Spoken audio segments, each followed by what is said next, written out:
Lift कैसे करते हैं और कैसे करनी है, ठीक है।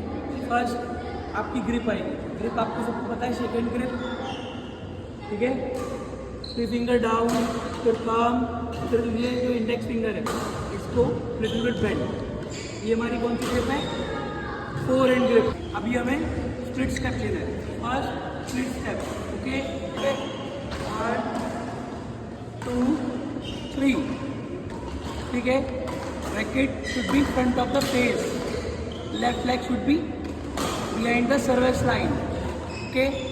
Racket should be straight, then forward swing, hit 1 2।